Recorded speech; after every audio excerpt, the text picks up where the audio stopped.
David stepped off the small, rickety plane onto the desolate airstrip of the forgotten town. The air hung heavy with an unsettling stillness, and he shivered as a cold breeze brushed against his skin. The airport terminal was eerily vacant, its silence broken only by the distant hum of an overhead light. As he made his way toward the exit, a strange taxi driver with a hunched back and a wild look in his eyes approached David.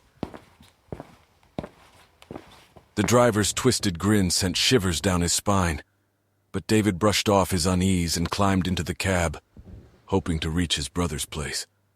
He had to get there on time as he was waiting for him. It's been ages since the last time they saw each other.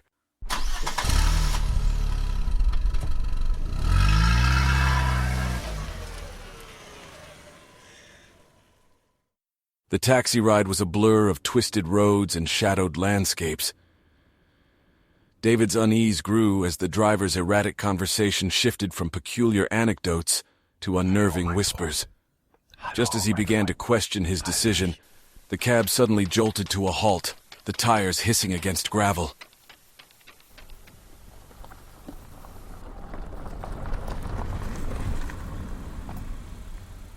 The driver, without explanation, muttered something about a flat tire and stepped out into the thick fog that had seemingly appeared out of nowhere.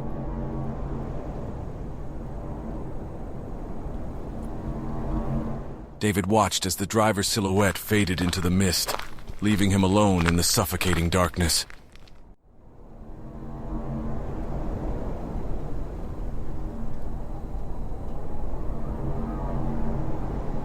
Fear mingled with determination, and David decided to continue on foot.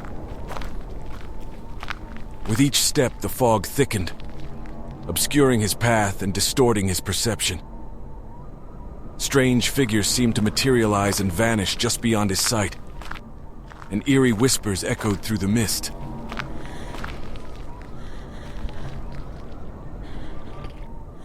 Hours stretched into an eternity as David stumbled upon a decrepit, abandoned house. Its windows were shattered, and the door creaked open as if beckoning him inside. He cautiously entered, his heart pounding, only to find himself in a nightmarish maze of hallways and rooms that seemed to shift and change around him.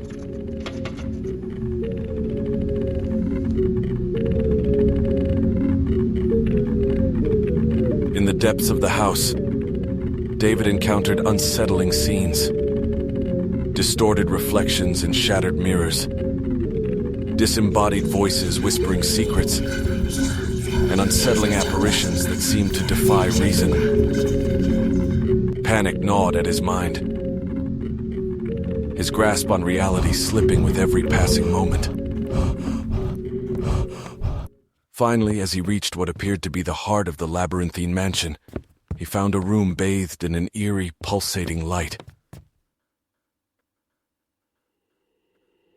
There, his brother stood before him, his eyes filled with a haunting emptiness.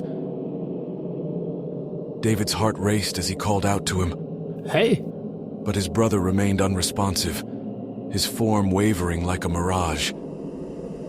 It was in that moment of despair and confusion that everything became clear. The realization crashed over David like a tidal wave.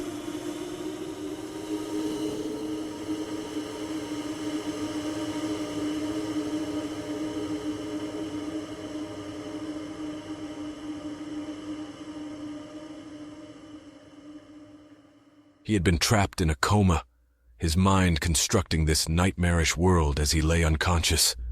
The fog, the encounters, the warped reality, all of it was a manifestation of his own fractured consciousness. With a newfound clarity, David's surroundings began to dissolve, melting away like a fever dream. As the fog lifted, he found himself back in a sterile hospital room. Machines humming softly around him.